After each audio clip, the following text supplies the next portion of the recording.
మీరు బాగా చదువుకోవాలనుకుంటున్నారా? చదివింది బాగా మన బ్రెయిన్‌లో గుర్తుపెట్టుకోవడం ఎలా అని అనుకుంటున్నారా? అయితే ఈ వీడియో మీకోసమే. పేరెంట్స్‌గా, స్టూడెంట్స్‌గా మీ అందరికీ ఈ టెక్నిక్ చాలా ఉపయోగపడుతుంది. సాధారణంగా పిల్లలు కౌన్సెలింగ్‌లో అడుగుతూ ఉంటారు. ఆహ్, చదువుకునే మధ్యలో బ్రేక్ ఇవ్వడం వల్ల టైం వేస్ట్ అవుతుంది కదా అని. కానీ కాదు.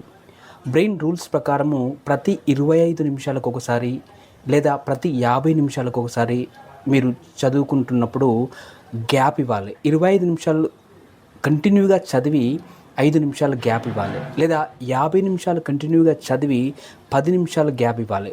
ఎందుకంటే బ్రెయిన్ మనం కాన్సంట్రేషన్ చాలా చేసినప్పుడు brain glucose, oxygen, nutrients, neuro transmitters use చేస్తుంది.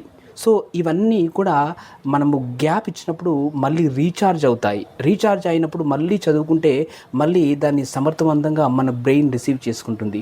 కాబట్టి స్టూడెంట్స్ దయచేసి బ్రేక్ ఇవ్వడం అనేది ఒక లేజినెస్‌గా లేదా టైమ్ వేస్టింగ్ ప్రాసెస్‌గా భావించాలి. 5 నిమిషాలు 25 నిమిషాలు చదివి 5 నిమిషాలు బ్రేక్ ఇవ్వండి. 50 నిమిషాలు చదివి లేదా 10 నిమిషాలు బ్రేక్ ఇవ్వండి.